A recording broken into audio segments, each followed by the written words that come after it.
Daniel Royot, je suis inspecteur de l'éducation nationale à Carcassonne, dans l'Aude, depuis un grand nombre d'années. Depuis maintenant une vingtaine d'années, je coopère avec les éditions CEDRAP. J'ai écrit un certain nombre d'ouvrages, dont ce classeur, qui est donc plus qu'un ouvrage, une méthode de travail que la CEDRAP propose donc aux enseignants et qui s'appelle « Les reporters du monde ». À la maternelle, les enfants ont appris à explorer et observer le monde. Au cycle 2, au CP, au CE1 et au CE2, ils vont apprendre à le questionner. Et la vocation de cet ouvrage est donc d'aider les enfants à questionner le monde en les gardant au plus près, bien évidemment, de la commande institutionnelle et des programmes de l'éducation nationale. Cette méthode repose sur 4 éléments. Des posters que vous allez pouvoir voir sur donc, le catalogue de la CEDRAP. À chaque leçon, à chaque thème donc, correspond un grand poster qui permet à l'enseignant de rentrer en dialogue avec les enfants de sa classe.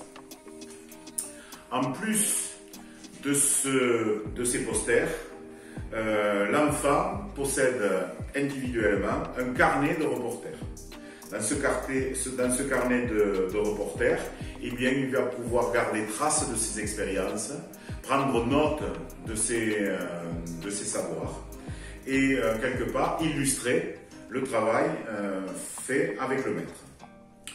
Pour accompagner ce carnet, un certain nombre de fiches de travail sont proposées aux enseignants qui permettent d'illustrer, voilà, de manière agréable, la leçon sur laquelle ils travaillent. En plus de ces fiches de travail, des fiches photocopiables qui peuvent permettre donc de synthétiser et d'évaluer un petit peu ce que les enfants ont appris pendant la séance. Voilà les 4 appuis que nous proposons à l'enseignant. Et ces 4 appuis sont fédérés autour d'un guide, le guide du maître, qui décrit précisément quel est l'état d'esprit et comment s'y prendre avec cet outil, un outil très détaillé, très référencé, où l'on trouvera donc un grand nombre de rappels au programme de l'éducation nationale et qui vous permettra eh bien, de travailler ces matières qui touchent donc à la science, à l'histoire et géographie, même si, évidemment, elles ne s'appellent pas encore comme ça.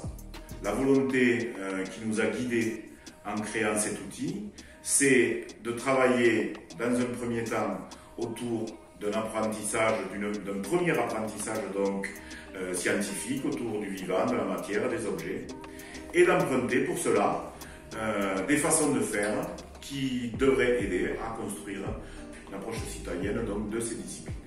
Je vous remercie.